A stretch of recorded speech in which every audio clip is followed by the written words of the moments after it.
What's going on YouTube? It's your boy Jay-Z Bottom Lip, and today I would like to discuss with you guys about key elements that you're going to need in Mortal Kombat 1. First, I would like to give a shout outs to all the people who've been supporting me, from MC Kicks to JK Beats to Jordan Mortal Kombat, Damien, and Shikamaru. I appreciate all the support you guys give me and all the feedback and criticism as well. I apologize for a lot of players who enjoy watching some of my gameplay while I speak, but in this video in particular, I'm going to be discussing things more than anything else. So first, let's speak about matchup knowledge. Things that you're going to need in Mortal Kombat 1 is know your opponent's character strengths, weakness, and typical tools. Learn what strings are safe or punishable and what to watch out for, like overheads, lows, and command grabs. So I bring all this up to say that all these things are very important because let's say that a character has a true overhead. Some characters don't have true overheads. Does this character have a true low, or does it go into a low after the first few hits? You also have to think about how fast someone's command grab is if they have a command grab. You also have to say, what can you get away with? What can you not get away with when against a character like this? Some characters have fast mids. Some characters have really fast or real long reaching down ones where sometimes you would get away with backdashing, but this character in particular, you can't. So a lot of times you would have to lab situations and scenarios in Mortal Kombat, unlike other fighting games where they're relatively similar when it comes to poking. Some characters might be privileged in some areas, but in Mortal Kombat, you'll do a lot more labbing than anything else. Number 2, Cameo Manage. Smart use of your own Kameo Assist is very crucial. Use it when you want to extend your combos, cover gaps and block strings, apply pressure, escape, or interrupt your opponent when they're doing something as far as in gap, or something that may feel as if there's plus and you don't want to hold the pressure. These things are very important to understand, especially when you're going against a strong player that feels as if it's very oppressive to go against. So again, if you want to extend your combos and go for a lot of damage, you're one of those players that have really good defense, you can capitalize off of combos, and then you can do a lot of damage when your opponent overextends or whatever the case may be. You have things that's covering gaps in the block strings for those characters that have plenty of gaps in their strings, like Smoke or Quan Chi. You would use a cameo to kind of assist you to make your opponent feel as if they have to second guess if they want to armor here because you have a cameo to cover your gaps. Applying pressure. Characters like Johnny do a good job at applying pressure, and anytime it feels as if he's about to give his turn up, he can down poke into special moves to make himself relatively safe with a cameo and then continue his pressure layers or mind games afterwards. Then you have escape or interrupt. Again, if you're going against characters like Johnny or any character that's very annoying to go against, they have gaps in their strings where you can armor. Then from armoring, you can make it safe, or you can extend a combo into a cameo if you make the right read. So sometimes you have cameos that can cover both options as well. Number 3, neutral game. Use safe pokes, anti-airs, movements to control space. Walk, dash, and jump deliberately with punishing is huge in Mortal Kombat 1 due to the slight slower pace and recovery on moves, especially down ones and just throwing out buttons in the neutral. If that's the case, you would want to learn how to whiff punish your opponent. You will want to learn how to walk forward and backwards, and you want to be able to wave dash. Doing these things will make it very easy for you as a player who's trying to understand things in particular that you're struggling with. When you use these key elements, they're going to help you understand the game, but also make it very smooth for your transition from being a great player. Another thing, if I may, if we're talking about like neutral game, learn how to check people as well. I forgot to write that down, but checking your opponent is very important. A lot of times when I train players in Mortal Kombat, they have a hard time of like juggling things. So think of it like patting your head and rubbing your stomach at the same time and saying whatever word in particular that kind of throws your brain off as you do both. You want to make it like a little more fluent, and the best way I can think of it is like juggling, right? Where if you get the rhythm down and you understand how to juggle, it becomes mental, where you should be looking for certain things in particular when you're in the neutral.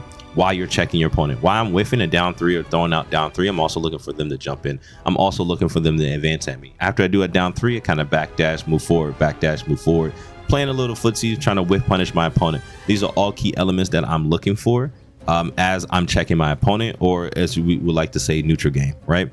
So keep that in mind when you're thinking about neutral game, or when I make this video for you guys and I list all the things in particular that you need to do. When it comes to neutral game, please use checking. I've seen so many players just allow their opponent to dash at them because they're trying to do so many things in particular. Number 4 is pressure and frame trap. Utilize safe block pressure and frame traps to bait opponents into pressing.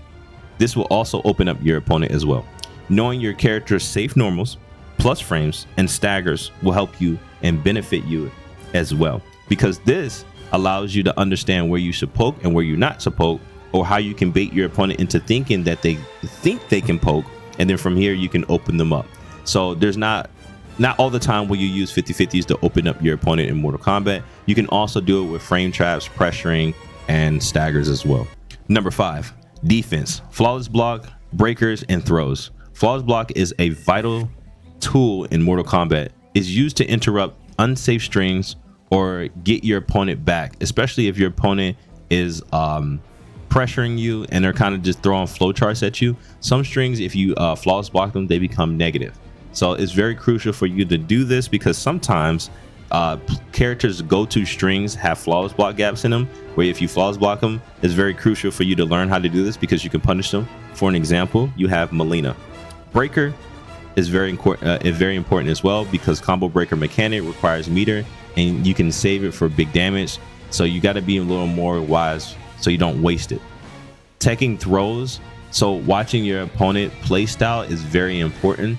If they like to throw you, you should be paying attention to that. Some players just don't know what to do sometimes, so they just implement throws. Sometimes they overextend by throwing. They might drop a combo and then throw you. So these are things that you must watch out for and pick up on as far as in habits. Number 6, combo optimization.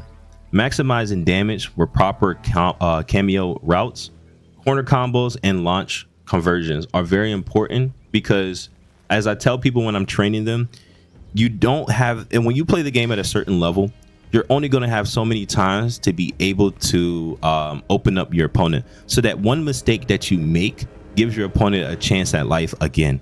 So that combo that could have been 50%, 40%, and you dropped it when it was 10%, or even just dropping it after you got the initial hit, is very crucial, because now you have given your opponent a second chance at life, and they can accidentally open you up, or it can cause you to be frustrated and play bad. So you don't want to lose your composure as well.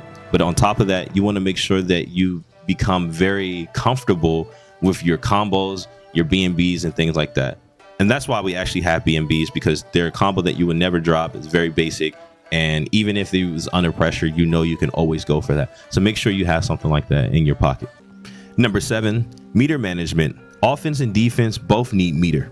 Offense meter for enhanced specials and extending combos. Defense meters for breaker wake ups and flawless blocks. All right, so it's very important that you understand all these things, because meter management is very important. And as a high level player, you can always tell when someone doesn't know how to manage their meter. They break too early or they break too late. Things like this is very crucial, and it gives your opponent the idea of what kind of player you are and how to play around that. So again, it's very important for you to understand these key elements. Number 8, adaptation.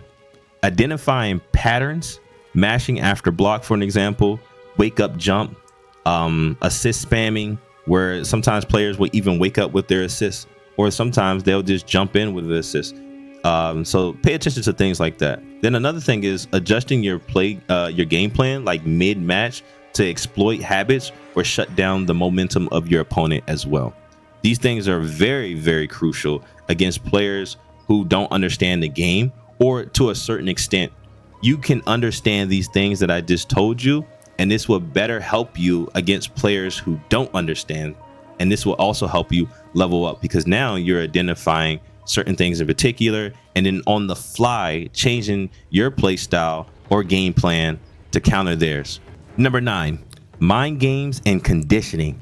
Conditioning your opponent with repeat attacks or actions, then switching it up. Repeat attacks, then go into a mid. Same string, delay it, bait your opponent into countering them. This is one of my favorite play styles, and this is one of the main things I play off of. And this is why I always feel I'm very cocky. And how else can I say it? I think I'm just very cocky in this area because this is one of my specialties. I don't get opened up as easy. I have great composure. I don't get shimmy just because I normally play off of mind games and conditioning. So if you're going to play a certain way, I always recommend that you be a specialist at it. If you're going to be throwing someone back and forth, you should be really good at teching throws, in my opinion. So when it comes to mind games and conditioning, I'm really good at these things. So I normally don't get opened up by things like this. So again, you can play off of things as like repeating grabs and then go into a mid to kind of like shimmy your opponent. You got like same string where you can kind of like do the exact same string but give it layers. Then sometimes you can kind of delay it to throw off your opponent timing if they're OSing, ducking, or OSing into waiting for you to press, and then you slightly delay it throws them off, they get hit, and etc. And finally, number 10, corner control. The corner is extremely dangerous in Mortal Kombat 1. Push your opponent there and keep them locked down. Practice corner combos, pressure strings to capitalize. Be cautious when you're cornered or no defense options to plan to escape against someone who locks you down in the corner. You can also use your cameo to complement you and making it more of a smooth transition to get out the corner from mid to the other side of the map as well. You can do these things as far as in reading your opponent to know when to jump or take the risk of jumping. You can also walk forward slightly to kind of throw off your opponent because they're playing a mental stack or they're playing a mind game of like baiting you to jump or walk forward. So you can slightly walk forward and then back up. They'll understand that you're now playing the mind game with them. You can now use your cameo to kind of assist you to make it a little, again, more easier to transition to mid screen as well. Then a lot of times you can bait your opponent into thinking that you're going to jump or you're going to rush to mid screen by just walking close to your opponent and then backing up with punishing and so on and so forth. Another thing that I would like to say is that having composure is very important, especially when you're in a corner, because your first instinct is how I'm going to get out of the corner. Some players like me, we enjoy being in the corner because it puts all the pressure on you. So now you have to think of a game plan of how to get out of the corner. And then sometimes players don't even care if they're in the corner because their character capitalizes all over the screen. But some characters do extremely well in the corner. Again, for an example, Quan Chi. Some characters just have insane pressure where they can capitalize off of combos where they don't have to spend meter now just because you're in the corner and it had pushback, but now it doesn't have pushback and you're relatively close. So now they get an extended combo off of no meter. So a lot of people enjoy putting their opponent in the corner for that reason as well. So think about what can I do when I'm in the corner and I don't really care for the corner, but I know that I can get a combo that leads back into the corner. You also have like combo switches or like where you can run underneath your opponent and then you can side switch, things in that nature as well. So again, having good composure can also help you in the corner and cause your opponent to overextend sometimes. Anyways, I appreciate you guys watching this video. I try to make it very quick and brief as possible. I know you guys have a lot of questions for me in the Discord, and I get a lot of messages for you guys in DMs, Twitter, and so on and so forth. I hope I helped you guys with this video. And again, if you have any questions as well, you can always feel free to message me in my Discord, or you can message me on Twitter as well.